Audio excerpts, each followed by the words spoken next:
Nyi Roro Kidul ada atau tidak? Ya, lihat dulu sumber hukumnya. Ada nggak di dalam Al-Quran, ada nggak di As-Sunnah atau Al-Hadis? Yang ada adalah di dalam Quran dan Hadis bahwa manusia tidak sendirian di alam ini. Ada alam yang lain.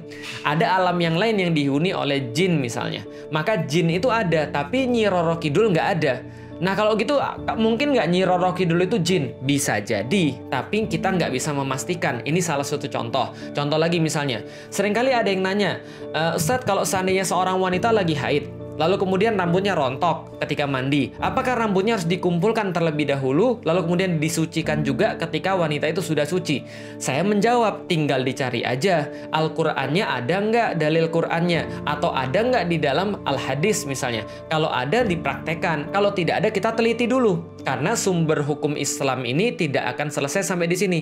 Dua sumber hukum Islam ini, teman-teman sekalian, yaitu adalah Quran dan Sunnah, atau Quran dan Hadis, atau Kitabullah dan Sunnah, ini menurunkan pada dua perkara lagi.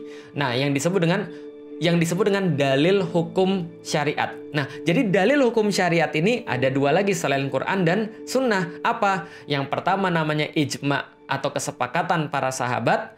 Yang berikutnya lagi namanya qiyas atau analogi. Oke, kita coba jelasin lagi. Tadi udah jelas ya? Mudah-mudahan udah jelas. Dan kalau ada yang berbeda memahami ini, tentu ada banyak pembahasan. Tapi saya cuma jelaskan seperti disclaimer di awal tadi, ini yang umum yang perlu difahami oleh teman-teman sekalian dalam rangka memahami bangunan Islam secara utuh. Nanti untuk spesifikasinya, untuk lebih detailnya, cari orang yang lebih pintar daripada saya, cari orang yang lebih ahli daripada saya. Misalnya Ustadz Somad, itu ahli dalam hadis.